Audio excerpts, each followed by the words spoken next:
speak without a microphone, can you hear me? Oh, they're recording it, not without a microphone. So that means I can't walk around. Okay, I'll stay here. Good morning, everybody. I always love coming to universities because I can smell the optimism. And it's very different than okay? I can filter the results. I can say, you know what, I have to go pretty badly. Just show me the ones that are really close. And then the other things I can do is I can rate the toilet.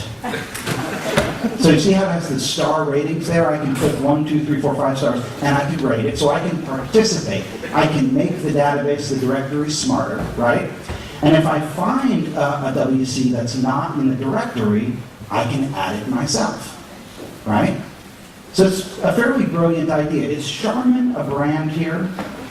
Is Charmin is a toilet paper brand in the U.S. Is it a brand here? No.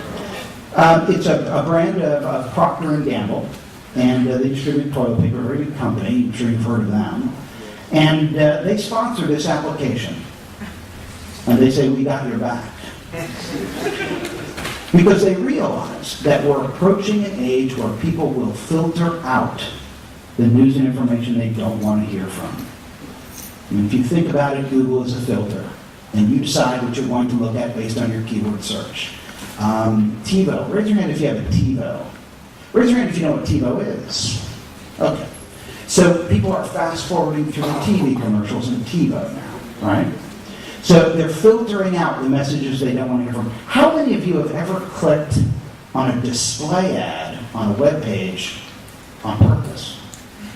Okay. Yeah, you're laughing because you realize, no, I don't click on it. I avoid them like to click, right? So if you guys are the future, right? You're going to communicate either policy or either marketing information for organizations or messages for nonprofit organizations. How are you going to get your message through? If you buy an ad, you're not going to see it. So what are you going to give them that's so good that she's actually going to pull it through her filter, right? That's the shift. And what we're seeing now are these participatory media platforms. It's not just a social network. It's a network where people can create applications and submit them, and that's how they communicate. So they're not communicating through an ad about toilet paper. They're communicating through an application that makes it easy to find toilets, right? It's an entire new way of thinking. This idea of an open system, open government, open systems, open networks, open media platforms. And the next iteration of this in the US is a site called data.gov, www.data.gov. And what this is, or what this is an attempt to be, is iTunes for information from the government.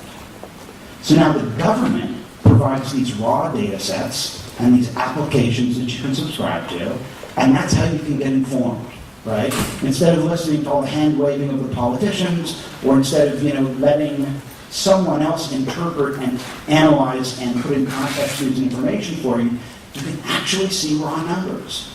And you can make up your own conclusions from that data. Here's one of the data sets, this one from the Department of Information. And what it's showing me is earthquakes within the last 7 days, right? So all the little dots there, based on the legend, represent in Google Earth, which is a geo browser, a browser for examining geodata, shows me where these earthquakes were. And you may say, well, that's fine, that's dandy, but how is this useful to me? Well, what if you could look at the murder rate, right? Would that make a decision on where you rent to the next apartment? Or what if you could look at carbon emissions accurately? Would that make a decision on how you voted?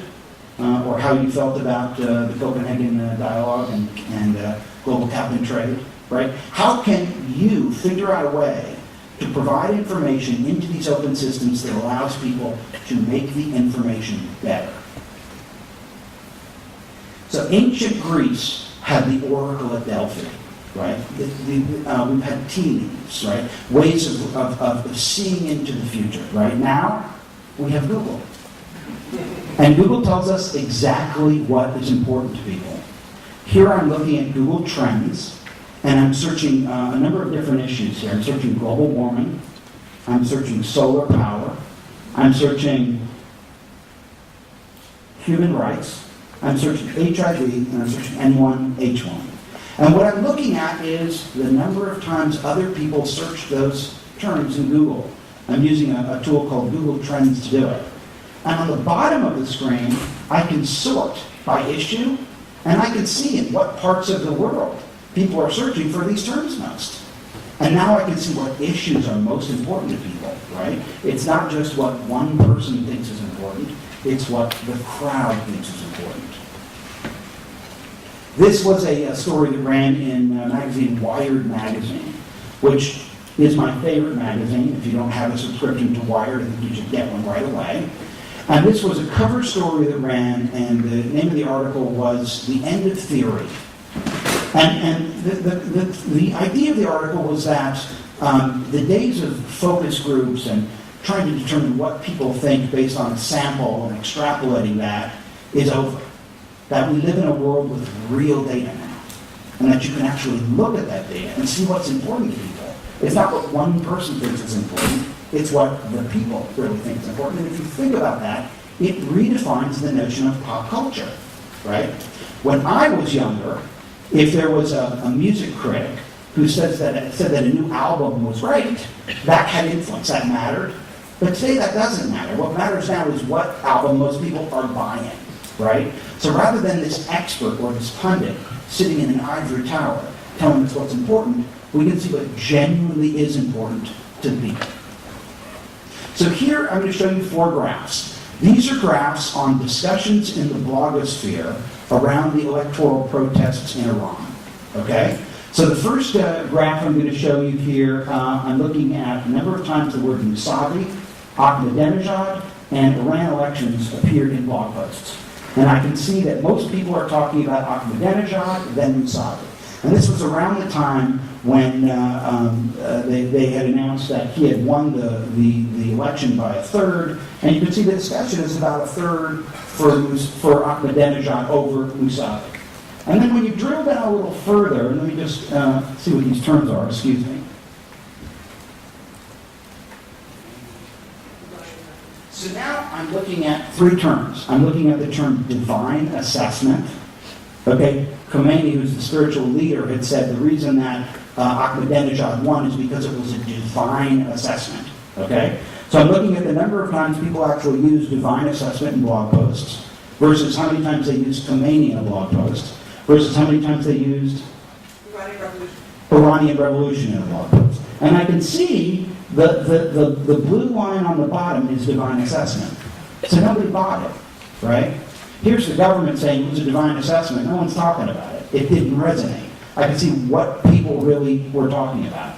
Then I can look down here, and I can look at this idea of a revolution, because I see that I have this big spike for revolutions. And I can look at, well, is it a Facebook revolution?